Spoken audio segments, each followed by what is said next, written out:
Hello again, fellow podcaster, and welcome back to Pod Theory. I'm your host, Jason Cercone, and today the question on the table is, are you building your podcast like a business? When you set out to launch a brand or business, there are some critical items you need to address. Your name, your idea, your marketing strategy, your competition, your target demographic, whether you're offering a product, service, or both. These items just scratch the surface, but you would never even think about starting a business without landing on concrete data to address these items. Everything I just rattled off and much more is typically part of a business plan that's built to be your roadmap through the early days of your efforts and beyond. It gives you a frame of reference that helps with critical decision making, and the research that goes into developing this plan makes you much more savvy when it comes to operations before you launch and once everything is live and in motion. Planning. It's an imperative step to any large initiative that you're rolling out. So, all of that said, it still boggles my mind to no end that people try to start a podcast without planning. Podcasting is absolutely a big initiative, whether you're doing one as a hobby or you're using it as a content strategy to build your brand and position yourself as a thought leader. You can't wake up one day, decide you want to do a podcast, go out and buy a microphone, turn it on, and start talking. Okay, you can do that, but you can't expect it to work long term. When the real work that goes into building a successful podcast reveals itself to you, that's when you'll probably tap out, because it's much more work than people realize. To summarize, the shotgun approach just won't work, and you're crazy if you think it ever will. So just like building a business from the ground up, a brand podcast should be treated the same way.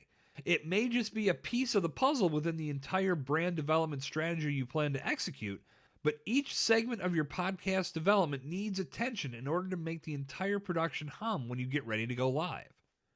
And getting a podcast to go live is not the main goal. Anyone can do that. It's maintaining that podcast with consistent content releases, continued buy-in, and a mindset that you're going to make your show grow no matter what and accomplish the goals that you need it to. And you'll never be able to do that without building a plan that helps you get the job done. So what types of questions should you be asking yourself as you build your brand podcast? Well, here's what I've included in my podcast primer that you can find on my website, jasoncercone.com. What do I want to accomplish by starting a podcast? Or what is my why? Who is my ideal listener? How much time can I commit to my podcast each week? What is the name of my podcast? How often will I publish new episodes of my podcast? What is the approximate length of each of my episodes? What is the theme and subject matter of my podcast? Will I have guests, and if so, how will I recruit them to appear on my show? What is the launch strategy for my podcast? Or how will I bring my show to the masses for its world premiere? How will I market my podcast? How much can I invest in advertising? What is the format of my podcast? Will my show feature additional segments? What is the unique value proposition of my podcast? Why will people listen to my show over others in my industry or niche? What can I do to make my podcast stand out? And that's just to get you started. There are even more questions you can ask yourself, like, what podcast host should I use? And what other podcasts exist in my niche? These are all big factors to analyze before you ever spend a dime on recording equipment. Why? Because if you don't know the answers to these questions, it means you're not planning accordingly. And it means you'll start firing content with no aim, and you'll get pissed off when you don't see immediate results, and your podcast will become less and less of a priority as weeks go by. Podcasting is not easy, and anyone that tells you it is lying to your face. It's fun, and it's rewarding, and it has a ton of potential for helping your brand. Maybe more than any other medium going right now. But it doesn't just happen. It has to be built like a business from the ground up with proper attention given to the foundation that will support your podcast's growth over time. Your why should have some significant goals tied to it so you constantly have a target to shoot for and you stay motivated even when times get tough. No business is built with the thought of getting rich overnight. If it happens, great, but it's incredibly rare. And anyone that starts off down the path of entrepreneurship understands there is going to be a lot of time invested, a lot of sacrifice, a lot of hurdles to jump, and a lot of pivots and adaptations along the way. If they're not thinking that, then it's time to go into a different business.